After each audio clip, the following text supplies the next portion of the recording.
दोस्तों, हम जानते हैं कि मोहम्मद शमी क्या तोप चीज हैं, लेकिन क्या इंडिया की जर्सी में दोबारा कभी खेलते दिखेंगे? यह सवाल इसलिए कि उनका टीम में सिलेक्शन नहीं हुआ है। साउथ अफ्रीका के खिलाफ जो सीरीज होने वाली है उसके लिए टेस्ट टीम में उनका सिलेक्शन नहीं हुआ है। और इस सवाल का जवाब कि क्या वो खेलेंगे, क्या वो नहीं खेलेंगे इंडिया के लिए आगे, इसका जवाब हां भी हो सकता है, इसका जवाब ना भी हो सकता है। आपको पता है पिछले महीने एक शब्दों का संग्राम छिड़ा था। संग्राम किसके साथ? चीफ सेलेक्टर अजीत अगरकर के साथ। और चीफ सेलेक्टर अजीत अगरकर के साथ तो आजकल संग्राम छिड़ ही रहे हैं। पता नहीं बंदा क्या चीज है यार, क्या ईगो है, क्या सोच है, क्या विजन है, क्या मिशन है, नोबडी नोज। बट हकीकत यह है कि मोहम्मद शमी को दरकिनार कर दिया अजीत अगरकर एंड कंपनी ने, यह कहने के बावजूद कि मोहम्मद शमी अपनी फिटनेस साबित करे तो कौन नहीं चाहता है उनको टीम में। यही तो बोला था अजीत अगरकर ने, यही तो बोला था अजीत अगरकर ने कि अगर मोहम्मद शमी फिट है तो हम जानते हैं कि वो क्या चीज है और फिर तो वो टीम में आते हैं। मोहम्मद शमी ने बार बार यह सिद्ध किया कि वो फिट ही नहीं, सुपर फिट हैं। अगर एक खिलाड़ी एक पारी में 25 ओवर 32 ओवर करता है तो बता रहा है, वो जता रहा है कि फिटनेस की कोई प्रॉब्लम नहीं है। फॉर्म की भी जहां तक बात है दोस्तों, उत्तराखंड के खिलाफ वो 7 विकेट ले गए, गुजरात के खिलाफ वो 8 विकेट ले गए, 3 ही रणजी के मैच हुए। त्रिपुरा के खिलाफ उनके विकेट नहीं है, 1 विकेट है, 100 रन देकर 1 विकेट। त्रिपुरा के खिलाफ उनका मैच हल्का रहा, लेकिन उसके पहले जो 2 रणजी मैचेस में उनके 15 विकेट हैं। फिटनेस भी साबित, फॉर्म भी साबित।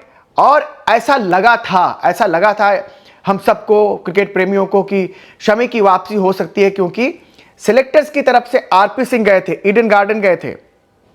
कब? 27 अक्टूबर को। ये उस समय चल रहा था गुजरात के साथ मैच, पश्चिम बंगाल का मैच चल रहा था गुजरात के साथ। उस मैच में गए उन्होंने। दिन का खेल खत्म होने के बाद मोहम्मद शमी के साथ एक लंबी बातचीत की। लगा कि सीनियर खिलाड़ियों से अप्रोच करने का सिलेक्टर्स का एक नया तरीका है कि वो उनसे मिलके बात करेंगे कि उनका प्लान क्या है आगे के लिए, उनकी सोच क्या है उनके लिए आगे की। और यहीं पे लगा था कि मोहम्मद शमी वापस आ रहे हैं, शायद वापसी हो सकती है, फॉर्म में भी है, फिटनेस में है, कोई रीजन नहीं है। लेकिन कुछ लोग तो यहां पे ईगो की लड़ाइयां लड़ रहे हैं। अफसोस मगर सच है कि चीफ सेलेक्टर साहब कहते कुछ और है, करते कुछ और है, शायद जहन में रखते कुछ और है। उन्होंने कहा कि अगर कोई ग्रीवांसेस थे तो मोहम्मद शमी को सीधे मुझसे कॉल कर लेनी चाहिए थे। मेरा दरवाजा तो हर किसी के लिए हमेशा खुला है।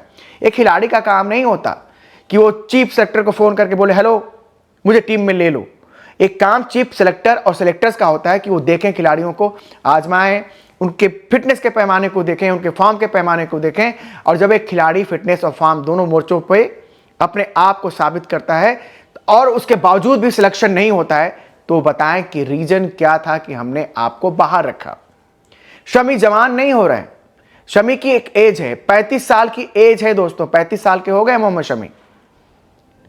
अब यहां से अगर आपने इस सीरीज में नहीं रखा, ओबियसली T20 वर्ल्ड कप की रेकनिंग में वो है नहीं, तो इंडिया के लिए खेलेंगे कब? उम्र तो घटेगी नहीं ना, उम्र तो बढ़ेगी आगे। जब बंदा शबाब पे है तब उसको आप अगर चांस नहीं दे रहे हो तो मोहम्मद शमी की याद आती रही है सिलेक्टर्स को, पिछले सिलेक्टर्स को, इन सिलेक्टर्स को भी याद आएगी किसी ना किसी दिन। अभी तो ये इतरा रहे हैं, पता नहीं किस चक्कर में इतरा रहे हैं। आता हुआ एक और कहानी है कि सीनियर्स के साथ ऐसा सलूक क्यों हो रहा है, अभी तो इतरा रहे हैं। आप देखिए 2023 का वर्ल्ड कप याद है आपको? मोहम्मद शमी को 11 में जगह नहीं मिलती थी, हार्दिक पांड्या को जगह मिली। तो आखिर के कुछ पहले 3-4 मैच तो खेले नहीं थे, उसके बाद वो आते हैं और उस टूर्नामेंट में सबसे ज्यादा विकेट लेकर जाते हैं। चोट के बाद वापसी करते हैं, ऑपरेशन के बाद वापसी करते हैं और इंडिया वर्सेस इंग्लैंड, और उसके बाद जाते हैं चैंपियंस ट्रॉफी खेलने। चैंपियंस ट्रॉफी में बांग्लादेश के खिलाफ उनके 5 विकेट हैं और वो टूर्नामेंट सक्सेसफुल रहा था। आईपीएल में उनको निगल आई जिसकी वजह से वो बाहर गए। फिर उन्होंने वापसी किया है यार, एक मोटिवेशन भी तो देखो कि बंदा बार बार वापस आता है अपनी फिटनेस को ठीक करके, अपने फॉर्म को ठीक करके। लेकिन सेलेक्टर्स के इस ग्रुप ने ना सीनियर्स को लिया है निशाने पे। आपने देखा कि विराट के साथ क्या सलूक हुआ, आपने देखा रोहित के साथ क्या ही सलूक हुआ है। पिछले कुछ महीनों में हमारे इन 2 दिग्गजों को टेस्ट क्रिकेट छोड़ना पड़ा।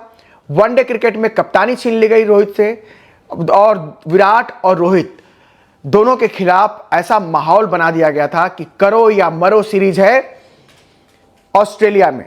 चलो दोनों अपने अपने तरीके से कामयाब हो गए, कामयाब नहीं होते तो आपने तो उनको रफा दफा कर देना ही था, रफा दफा कर देना था।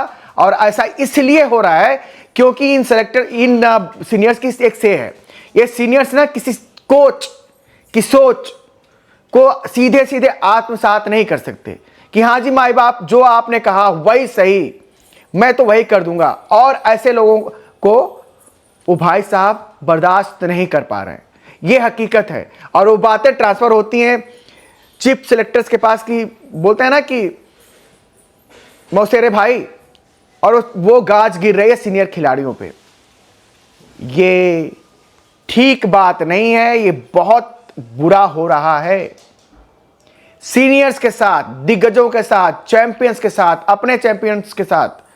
ये सलूक हिंदुस्तान देख रहा है, कुछ बोल नहीं पा रहा है, लेकिन बातें किसी दिन विस्फोटक रूप अख्तियार करेंगी, आज नहीं तो कल। दोस्तों मैच है, मैच के बाद 6 बजे शाम को हम लाइव जुड़ेंगे आपसे, मैं और सचिन दोनों लाइव करेंगे जैसे हर रोज की तरह। प्लीज जुड़िएगा जरूर और अपने सवाल तैयार रखिएगा। सवाल नहीं होगा तो अपने नाम ही लिख के रखिएगा, लेकिन चैनल को साथ साथ सब्सक्राइब करके रखिए और नोटिफिकेशन की घंटी तो दबाई दीजिए, सो दैट कि 6 बजे आते हैं, कि 6:03 पे आते हैं, कि 6:05 पे आते हैं, कि 5:59 पे आ जाते हैं, आपके पास वो नोटिफिकेशन आ जाए। Thank you so very much दोस्तों, मैच के एक्शन का लिया जाए आज मजा। Thank you so very much.